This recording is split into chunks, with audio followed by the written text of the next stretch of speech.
Sophocles, and thank you for joining us today at Colonus. Thank you for having me.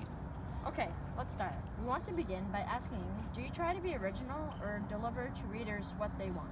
I try to be original in everything I write. Usually people don't want to hear tragedy, but I still emphasize that most people lack wisdom and present truth in collision with ignorance and folly.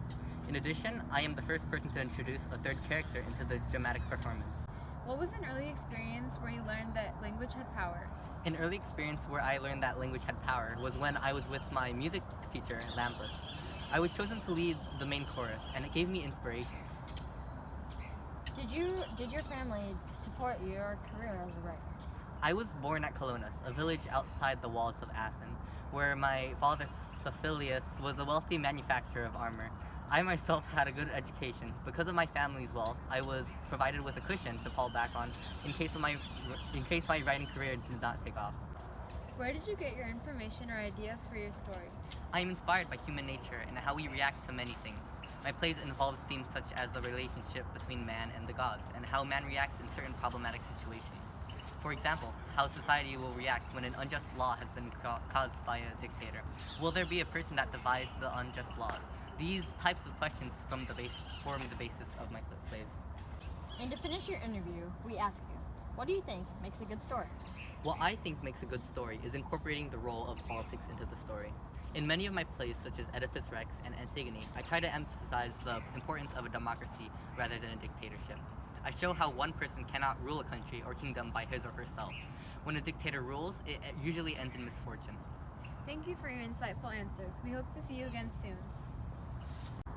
Hello, Creon. Thank you for letting us interview you today at your hometown of Thebes. No problem. My large empire has enough space for fans like you. We are so grateful to begin our interview, and we would like to know about your past and present relationships and how they affect you. Well, I used to have a son named Hymen who saw me as a role model and guide. I was the one to make things clear to him. He told me that no marriage means more to him than my continuing wisdom. Then, the day I captured his wife Antigone, he told me that what I was doing was wrong, and that I should release her. But I was obviously right. I only created the law which would prevent Polynices from having a proper burial because he was a traitor to my kingdom.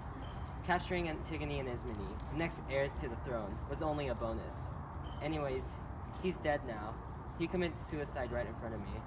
But he was dead to me the moment he contradicted me. This was only one piece of my not-so-perfect past. Continuing on, your next question is, what are you obsessed with?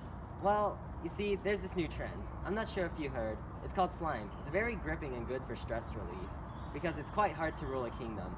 I can't quite understand how to make... We actually meant to say, what are you obsessed with that is not materialistic? Oh, that's easy. It would be power. After taking over the throne when Oedipus shamed their family, I realized how invigorating power is, and I realized I needed it. I will stop at nothing to keep the power that I have now. For example, I will not let some silly girls who are the next heir to the throne take my spot.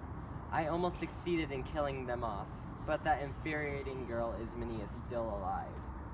Moving on, what is one word that you would use to describe yourself? The word that I would use to describe myself is powerful. I am a pretty fair ruler, and I control the large areas of Thebes.